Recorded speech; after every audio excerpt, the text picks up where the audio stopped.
할렐루야, 주님을 찬양합니다. 이 새벽에도 말씀 가운데 운행하시며 역사하시는 주님을 찬양하며 경배합니다.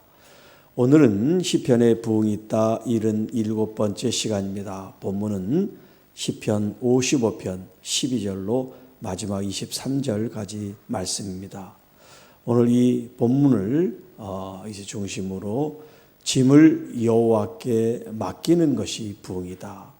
짐을 여호와께 맡기는 것이 부흥이다라는 제목으로 함께 말씀을 나누도록 하겠습니다. 어제에 이어서 오늘 이제 후편과 같은 말씀인데 이것은 다윗의 시라고 했습니다. 다윗이 자기 아들 압살롬과 또 참모였던 모사 아히도벨을 피하여 이제 도망하는 그 자신의 신세랄까요? 자기의 처지를 비탄하며 또 그 현실에 대해서 하나님 앞에 기도하는 그런 비탄시 다윗의 기도의 내용인데요. 오늘은 좀 더 구체적으로 그 이제 실체를 드러내는 말씀이고 또 이 말씀 속에 결코 포기하거나 좌절하지 않고 믿음으로 승리하는 우리의 다윗의 모습이고 여러분들 우리 자신들의 모습이 될 수 있기를 축복합니다. 자, 이제 12절 한번 봅니다. 나를 책망하는 자는 원수가 아니라.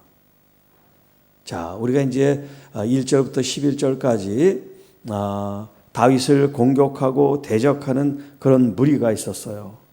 그런데 여기 오늘 본문에 그는 원수가 아니라는 거예요. 정말 원수가 자기를 해치고 자기의 왕위를 찬탈하면 괜찮겠는데 원수가 아니란 말이에요. 자, 원수일지내 내가 참았으리요 또 나라에 대하여 자기를 높이는 자가 나를 미워하는 자가 아니라 미워하는 자였다면 내가 그를 피하여 숨었을 것이다. 자, 이렇게 자기를 책망하고 비난하고 미워하고 자기를 없이 하려고 하는 이 사람이 누구냐? 13절에 그는 곧 너라. 그는 곧 너라. 너라고 하는 것은 자기가 잘 알고 있는 그 사람이라는 거예요. 다른 말로 그는 나의 동료, 파트너, 그리고 오랜 친구요, 가까운 절친, 절친한 친구였다는 거예요. 이제 이 13절은 아히도벨이라고 하는 사람을 주로 가리키는데 이 아히도벨은 이 다윗과 함께 나라를 세운 사람이에요. 다윗에게 지혜를 주고 또 어떤 그런 이제 계획을 수립하는 그런 머리와 같은 역할을 했던 사람이에요. 그렇게 서로 머리를 맞대고 나라를 세우고 또 전쟁이 있으면 그 전쟁을 어떤 작전과 전술과 전략으로 작전을 수행할 수 있을까 그런 것들을 서로 긴밀하게 의사소통을 하고 친밀하게 지냈던 그런 친구 같은 사람인데 바로 네가 나를 이렇게 책망하고 나를 미워하고 나를 죽이려고 하는구나 그런 얘기예요. 우리가 같이 재미있게 의논하며 무리와 함께하여 하나님의 집 안에서 다니지 않았었느냐? 여기 재미있게 의논했다. 두터운 우정을 가지고 서로 그렇게 오랜 세월 동안 희노애락 좋을 때, 나쁠 때, 슬플 때, 어려울 때 함께했던 그 우정은 다 어디로 갔느냐? 또 많은 사람들과 함께 하나님의 집 안에서 하나님을 예배하고 제사를 드리고 경배했던 그 하나님의 그 순수한 그 믿음은 지금 다 어디로 가버렸느냐라고 하는 거예요. 그러니까 이 배반이 더 큰 거예요. 그렇게 가까이 그렇게 서로 신앙생활을 어려울 때 힘들 때 같이 이겨냈던 동료인데 이 노년에 배신을 하고 그 아들 편에서 압살롬 편에서 다윗을 죽이려고 하는 이 친구에 대해서 동료에 대해서 이 신하에 대해서 이런 배신감을 지금 토로하고 있습니다. 자, 15절부터는 12절부터 14절까지는 지금 이렇게 원수가 누군지 그가 나와 어떤 관계였는지를 설명하고 있다면 이제 그 대상, 자기를 이제 대적하고 원수같이 한 그 사람이 이제 어떻게 되기를 바라는 그런 간청 기도가 나옵니다. 사망이 갑자기 그들에게 임하여 산채로 수월에 내려갈지어다. 물론 저주죠, 저주. 죽어서 지옥 가는 게 아니라 산채로 지옥에 떨어져라, 그런 말이에요. 얼마나 그 악이 그 다윗에게 감당할 수 없는 그런 고통인지 이런 심한 지금 저주를 퍼붓고 있습니다. 이는 악독이 그들의 거처에 있고 그들 가운데 있음이라. 다윗이 아무한테나 저주를 하는 게 아니에요.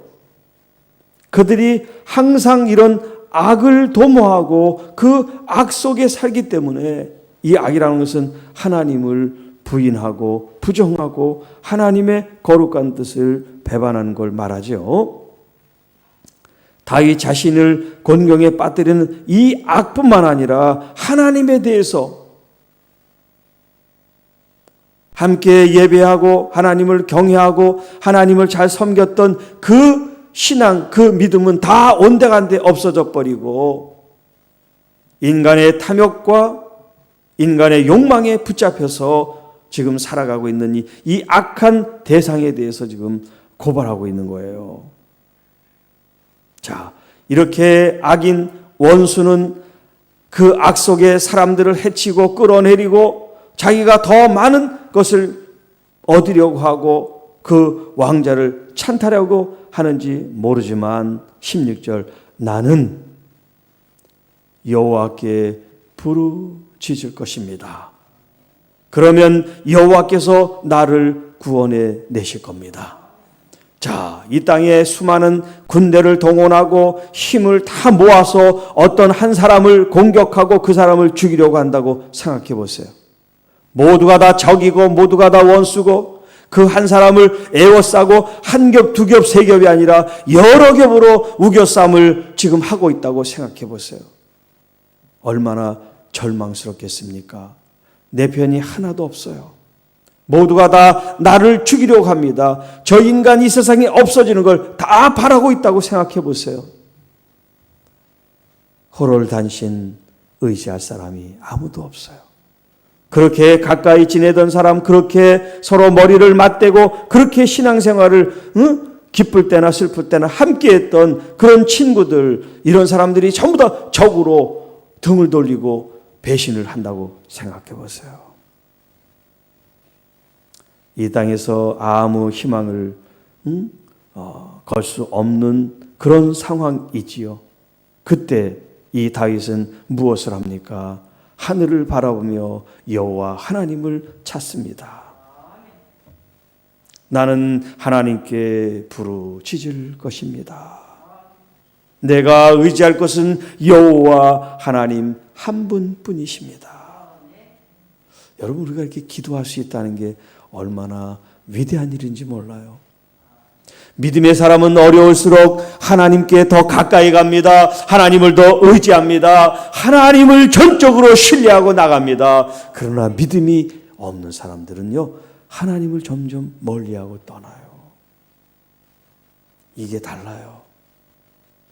어려울수록 교회에 딱 붙어 있어서 믿음으로 하나님을 바라보고 예배하고 기도하고 나가는 사람이 있는 반면에, 어려운 일이 있으면 왜 이래 하고 점점 도태되고 쓰러지고 넘어져서 일어나지 못하는 사람들이 있단 말이에요.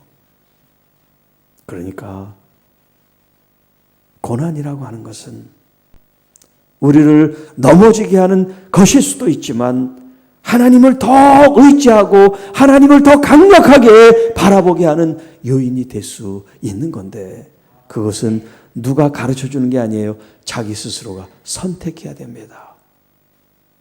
믿음의 선택을 하시기를 바랍니다. 하나님께서 여러분을 지켜주시고 보호하시고 이끄신다는 이 믿음이 이 세상 어떤 위험보다, 어떤 질병보다 더 강력한 믿음이 여러분에게 있어야 이 세상 것에 흔들리지 않고 승리하게 될 줄로 믿습니다. 그리고 또 우리가 기도하면 하나님이 반드시 응답한다는 이 믿음을 가지고 기도해야죠. 두 마음처럼 흔들려서 들어주실까? 안 들어주실까? 이런 마음으로, 의심하는 마음으로, 흔들리는 마음으로, 요동하는 마음으로 기도하면 하나님의 그 중심을 아신단 말이에요. 너는 언제까지 세상과 나를 자꾸 비교하고 언제까지 의심 속에 믿음 생활할 건가? 하나님은 반드시 우리를 구원해 주십니다. 우리의 환경과 여건과 어려움과 아픔과 질병도 우리 하나님께서 손을 들어 우리를 건지실 줄로 믿습니다. 우리가 기도해야 돼. 그래서 너희들은 내 이름으로 무엇인지 구하라. 내가 행하리라. 예수 그리스도의 그 위대한 이름, 그 능력의 그 이름, 주님의 그 확실한 우리를 신뢰하시고 신실하게 역사하시겠다고 약속하신 우리 주님을 여러분 믿으시기 바랍니다.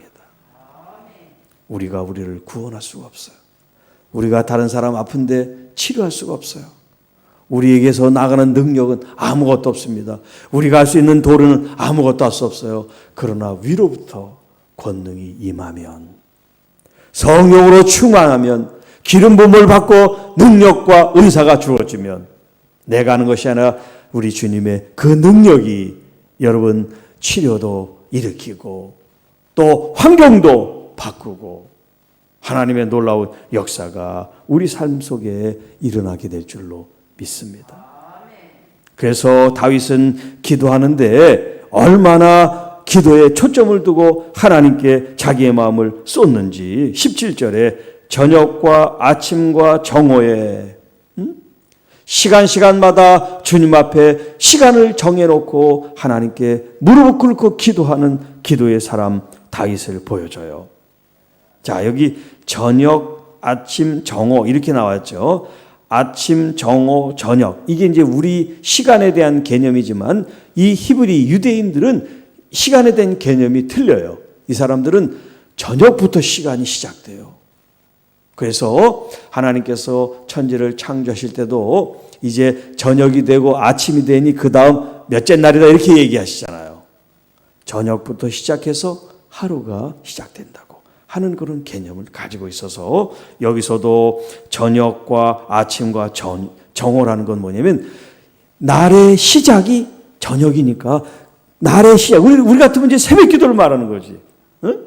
날의 시작. 하루를 시작하는데 기도함으로 하나님 앞에 나갔다는 거예요. 응? 우리의 모든 시간들을 하나님 앞에 이렇게 드리는 기도하는 사람. 여러분 기도하는 사람을 결코 누가 건들 수가 없고요. 이길 수가 없어요. 고통은 당할 수 있지만 여러분 우리가 꺾여 무너져 넘어지진 않습니다. 하나님께서 우리를 붙들어 주시니까. 이런 고난 고통도 이제 우리가 다 이제 경험을 하게 되고 더 이상 겪지 않아도 된다면 그런 고난도 아픔으로 느끼지 않도록 하나님이 해 주실 거예요. 18절 말씀. 나를 대적하는 자가 많습니다. 한두 사람이 아니에요. 자기를 그렇게 신뢰하고 따르고 왕이라고 받들고 충성했던 이 부하들 말이죠. 이들이 다 돌변을 해가지고 압살롬의 편이 됐는데 이 성경을 읽어보면 압살롬이 한 4년 동안 준비를 해, 이 반역을. 그런데 이 다윗은 이제 나이가 들고 노년이 돼서 총기를 잃어가지고 지금 이 돌아가는 전세를 잃지를 못한 거예요. 나를 대적하는 자가 많더니 나를 치는 전쟁에서 그가 내 생명을 구원하여 평안하게 하셨도다. 자, 이 말은 지금 현실도 되고 과거도 됩니다. 지금 현실 속에서 많은 대적들이 일어나 이 다윗을 죽이려고 지금 하고 있는 이 현실, 또 그동안 이 사울로부터 또 나라와 나라의 전쟁 가운데 왕으로 있으면서 얼마나 많은 전쟁의 위험 속에 살아가는지 몰라요. 얼마나 이 다윗 손에 피를 많이 흘렸는지 하나님께서 그렇게 하나님의 성전을 봉헌하고 싶은 이 다윗의 마음을 하나님께서 안 돼, 너는 피를 많이 흘렸어 그러셨다고요. 그러니 전쟁 속에서 살았다고 볼 수 있죠. 자, 그런 수많은 전쟁과 위험과 고통과 그런 염려 근심 속에 다윗은 무엇을 경험했습니까? 한 번도 하나님이 자기를 구원해내지 않은 적이 없는 거예요. 100이면 100번, 1000이면 1000번 항상 하나님은 다윗 편이시고 다윗을 건지시고 다윗으로 하여금 너는 내 마음에 합한 자라. 너는 내 마음에 합한 자라.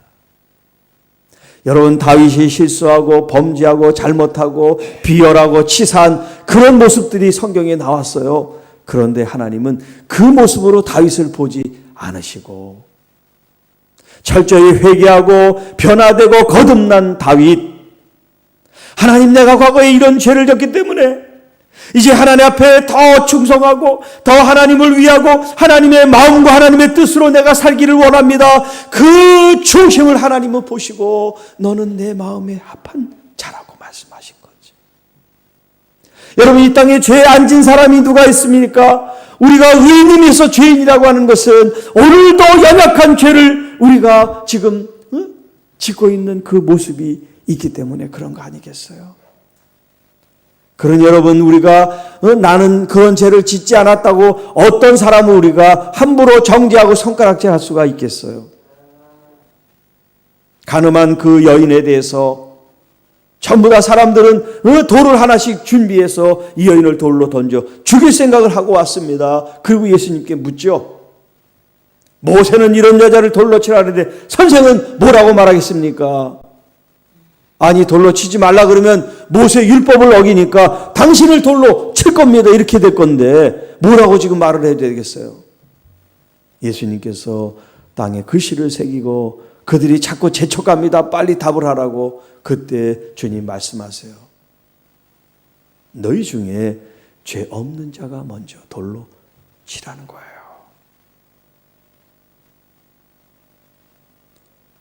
자, 이렇게 죄인이었을 때 우리를 사랑하시고 우리를 구원해 주신 우리 구주 예수 그리스도는 우리가 주님을 찾고 의지하고 주님을 피난처로 주님의 품에 안기는 모든 사람들은 다 구원하여 평강에 이르게 하리라.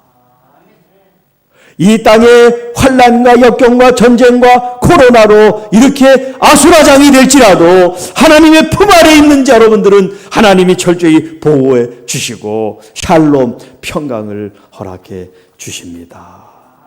얼마나 감사한지요. 19절, 옛부터 계시는 하나님이 들으시고 그들을 낮추시리라. 셀라. 그들은 변하지 아니하며 하나님을 경외하지 아니함이로다. 여기 옛부터 계시다고 하는 말은 아주 먼 옛날 보좌에 앉아 계신 하나님, 이렇게 이제 새 번역에는 번역이 됐어요. 자, 아주 오랜 옛날부터, 태고로부터 보좌에 앉으셨다. 보좌에 앉으셨다는 것은 뭐냐면 하나님의 공의로 심판하신다는 것을 말하시는 거예요. 자, 그러니까 하나님의 그 공의로 보좌에 앉으신 하나님이 다윗의 이 간절한 기도를 들으시고 스스로 높아져서 다윗의 그 왕위를 끌어내린 이 사람들을 하나님이 낮추신다는 거예요. 결국 이제 왕위를 찬탈해 있지만 그 기간이 오래지 않았어요. 이 아히도벨은 이제 뒤에 나옵니다만 자기 그 생명을 자기 주어진 그 시간 동안 살지를 못했어요. 그리고 압살롬도 또 장수에 의해서 죽임을 당합니다. 그들이 변하지 않는다는 것은 여전히 하나님을 대적하고 하나님 없이 살아가는 그들의 본성, 본 마음을 주님이 아시고 하나님을 경외함이 없기 까닭에 그들을 낮추신다는 거예요. 그는 손을 들어 자기와 화목한 자를 치고, 그는 누구냐면 바로 이 원수를 말합니다. 그의 언약을 배반하였도다. 왕과 신하로서 맺은 그런 언약을, 약속을 저버린 이 지금 아히도벨, 또 그 외 신하들, 이 사람들을 지금 말하죠. 자, 여기 이제 배반이라고 하는 말은 할랄이라고 하는 히브리 말인데, 약속을 파기하다 그런 뜻이 있고요. 또 어떤 거룩한 것을 훼손하고 더럽힌다. 그래서 거룩이라고 하는 이 개념과 서로 반대되는 개념으로 여기 배반이라는 말을 쓰는 거예요. 그러니까 단순히 이 다윗만을 배반한 게 아니에요. 이들은 하나님을 배반한 거예요. 하나님을 모독하는 거예요. 그렇기 때문에 하나님께서 그들을 꺾으신다는 말씀을 하고 있는 거예요. 자, 그들 원수들은 그 입이 마치 우유 기름처럼 미끄러워요. 아주 부드럽고 아주 유합니다. 그들의 말은 기름보다 아주 부드러워요. 그러나 그들의 마음은 전쟁이고 그들의 실상은 뽑힌 칼이다. 이게 무슨 말이냐면, 말로는 미사력으로 그 사람을 위하는 것처럼 하지만 속으로는 칼을 간다는 얘기예요. 이율 배반적인 거죠. 앞에서는 굽실굽실 거리는 것 같아요. 그런데 뒤에는 이제 저 사람을 죽일 계획을 세운다는 거예요. 이게 아직 배반이 일어나지 않았지만 이미 마음으로부터는 배반이 시작되는 거죠. 자, 22절, 오늘 이제 제목으로 삼은 구절인데요. 내 짐을 여호와께 맡기라. 여기 내 짐을 맡기라 할 때 너는 누구냐면, 지금 이게 다윗의 노래고 찬양인데 다윗이 지금 말하고 있기 때문에 너 하니까 다른 사람이 아니라 이 너는 바로 다윗 자신을 가리키는 거예요. 이걸 2인칭 대명사로 지금 자기를 객관화시키는 거예요. 자기를 이렇게 제3자, 다른 사람처럼 이렇게 지금 칭해서 부르고 있는데, 너는 너의 짐을 여호와 하나님께 맡겨라. 그 여호와께서 너를 붙드시고 의인의 요동함을 영원히 허락하지 않으실 것이다. 새 번역으로는 너희 짐을 주님께 맡겨라. 주님이 너를 붙들어 주실 것이니 주님은 의로운 사람이 망하도록 영영 그대로 버려두지 않을 것이다. 여러분, 우리가 하나님께 의지하고 하나님을 신뢰하고 하나님께 붙어 있으면 절대 하나님은 우리를 너 저리 가, 나 너 싫어, 그렇게 하지 않으신다는 거예요. 그래서 믿음이라는 이 단어는요, 접착제처럼 딱 붙어 있다는 그런 의미가 있어요. 한번 붙어서 붙었다 떨어졌다 하는 게 아니에요. 한번 붙으면 영원히 결속돼서 결합이 돼서 떨어지지 않는, 그게 바로 믿음이라고 말하고 있어요. 자, 여기 지금 짐이라고 했는데 이 짐은 무엇을 말할까요? 지금 이 다윗으로 얘기를 하면 지금 이 자기 자신을 끌어내리는 이 사람들의 이 공격, 지금 내 앞에 죽음과 같은 이런 두려움, 이런 삶에 대한 이 생명에 대한 근심, 걱정, 염려, 이런 것들이 있겠죠. 내가 살 수 있을까 하는 그런 도망하면서 그런 염려가 있잖아요. 오죽하면 날개가 있어서 내가 사람 없는 저 광야, 저 바위 틈에 내가 숨어 있기를 원하는 그런 마음을 갖겠어요. 이 세상의 경제적인 부담, 또 자녀 양육에 대한 부담, 이런 많은 무거운 짐도 우리가 살아가면서 있지만, 여러분, 자기 생명에 대한 부담, 내가 정말 살 수 있을까, 그런 위험 속에, 그런 질병 속에 이 짐보다 무거운 짐이 어디 있겠어요. 네. 어제도 신문 보도를 통해서 여러분이 들은 분도 있었겠지만 어떤 이제 개그맨 연예인이 자기 엄마와 함께 이렇게 이제 죽은 모습으로 보도가 됐죠. 이제 유서도 있어서 자살한 것 같은 그런 이제 모습인데 얼마나 무거웠으면 그 짐이 그 삶의 무게가 그 엄마와 그 딸이 딸은 36살 정도 됐는데 아직 10도 가지 못한 그런 딸인데 얼마나 안타깝습니까? 생명에 대한 이 부담, 이 짐. 여러분 정말 하나님이 없으면 생명을 끊고 싶은 그런 때가 우리 삶 속에 있을 수 있단 말이에요. 자, 얼마나 안타까운 죽음이지 몰라요. 그분이 크리스찬인지 아닌지는 모르겠어요. 그런데 간혹 크리스찬들도 그 무거운 짐을 감당할 수 없어서 이제 그런 선택을 하는 경우들을 보게 되는데 여러분 우리 주님께서 말씀하십니다. 너의 모든 무거운 짐들 그것을 다 내게 가지고 와라. 혼자 짊어지지 말고 그 삶의 무게, 생명의 무게, 근심, 걱정, 염려 내게 다 가지고 와라. 내가 너희들을 쉬게 하리라. 여러분 모세도 자기 짐이 너무 무거워서 하나님께 말씀드리는 그런 장면이 민수기 11장에 나와요.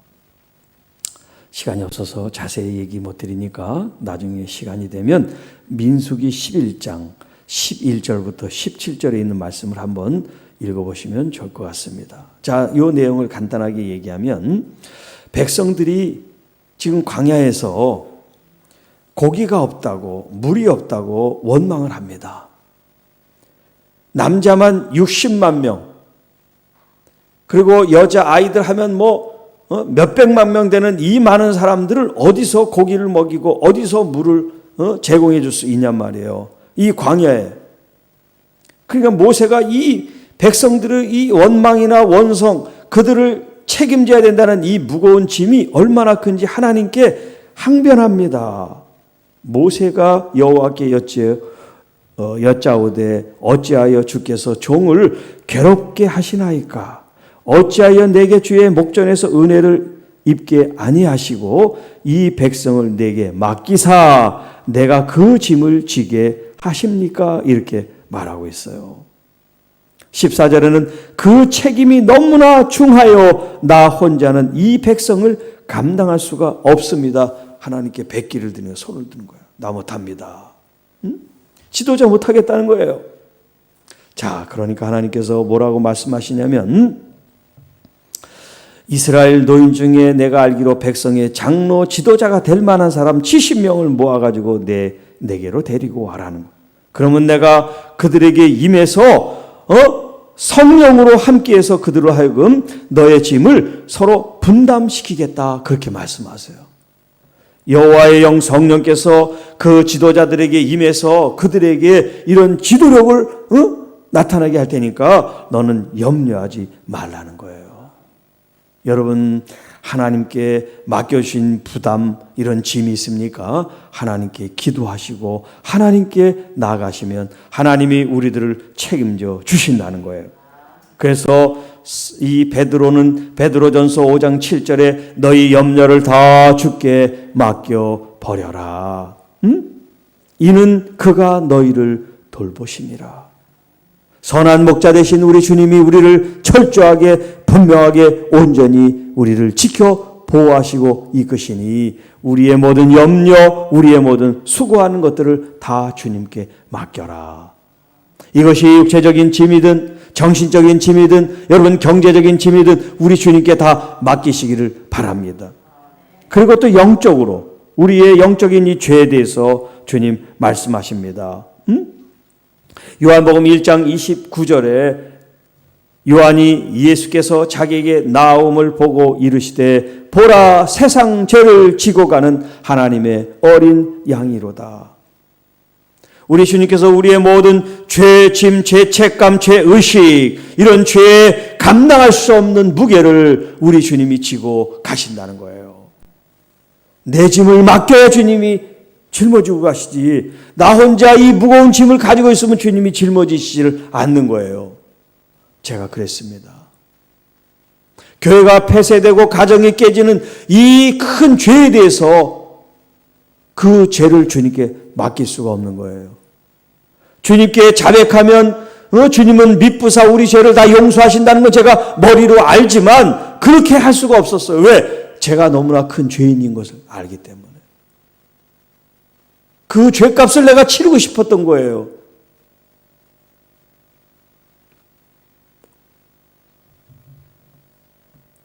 그런데 주님께서 그 죄의 짐을 담당해 주셨기 때문에 제가 회개하고 용서받음으로 새롭게 거듭나게 된 것이지요. 너의 길을 여호와께 맡기라. 그를 의지하면 저가 이루시리라. 너의 모든 행사를 여호와께 맡기라. 그리하면 내가 경영하는 것이 이루어지리라. 자, 마지막 23절. 하나님이여 주께서 그들을 파멸의 웅덩이에서 빠지게 하시리이다. 피를 흘리게 하며 속이는 자들은 그들의 날에 반도 살지 못할 것이나 나는 주를 의지합니다. 자, 이 원수들이 파멸의 웅덩이에 빠졌다는 건 뭐예요? 그들이 오히려 이 다윗을 웅덩이에 빠뜨리고 죽음에 몰려고 했지만 이것이 역전이 됐어요. 전화위복이 됐어요. 하나님이 도우시니까 이 다윗의 원수들이 결국 죽음의 구렁텅이에 빠지게 되는 거예요. 그리고 그들의 날의 반도 살지 못한다는 것은 이 아히도벨이 스스로 자결을 합니다. 그리고 그 아들 압살롬은 요압이라는 장수가 이 상수리 나무에 머리가 걸려가지고 대롱대롱 달려있는 걸 가서 쳐 죽입니다. 이렇게 악을 도모한 사람은 결국 그 삶을 다 누리지 못하고 하나님의 심판을 받게 된다는 거예요. 자, 나는 주님을 의지합니다. 이게 얼마나 위대한 고백인지 몰라요. 여기는요, 하나님께 나의 모든 생명을 맡깁니다. 나의 삶을 다 주님께 맡깁니다. 그리고 주님의 뜻에 내가 순종하겠습니다. 주님의 결제, 주님이 원하시는 대로 내가 따르겠습니다. 이렇게 해주세요, 저렇게 해주세요. 이제 그것을 초월했어요. 이제 나는 주님의 것입니다. 주님이 알아서 하십시오. 여러분, 이 아픔, 고통, 위험, 위기, 이 전쟁 속에 다윗은 하나님께 자신을 맡겨드림으로 구원을 얻고 평화를 얻는 이 샬롬, 이 부흥을 경험했습니다. 오늘 우리들도 지금 어렵고 힘들고 또 앞으로 더 큰 위기와 위험이 찾아온다 할지라도 여러분, 그것을 이길 수 있는 지금 방법을 가르쳐 주지 않아요? 너는 나에게 맡기면 돼. 내가 너를 책임진다는 이 믿음을 가지면 돼. 앞으로 어떤 위험과 위기가 닥칠지라도 거기에 대해서 관심을 갖지 말고 나를 보호하시고 나를 이끄시고 나를 높여주시는 그 하나님을 더 주목하고 그 하나님을 더 경험하고 그 하나님을 더 우리가 기쁘게 여기며 예비하며 찬양하며 감사하며 우리 주님을 사랑하십시다. 그게 참된 부흥이라 말씀하십니다. 기도하겠습니다. 하나님 아버지, 감사합니다. 다윗의 이 위기, 이 죽음을 맞닥뜨린 이 현실 속에 절망하고 포기하고 좌절하고 끝장내버리는 영혼이 되지 않고 세상은 길이 없지만 모든 사방이 다 막혀 있지만 하늘을 우러러 하나님을 의지하고 하나님께 맡기고 하나님께 기도했던 이 멋진 믿음의 사람처럼 오늘 우리도 어려우면 어려울수록 고난과 고통이 크면 클수록 하나님을 더 의지하게 하여 주옵소서. 하나님만 더 바라보게 해주시옵소서. 하나님 나의 모든 것임을 고백하는 믿음의 사람들, 승리하는 사람들, 우리 삶 속에 부흥을 경험하는 교회가 되게 하여 주옵소서. 우리 구주 예수님의 이름으로 감사하며 축복하며 기도하옵나이다. 아멘.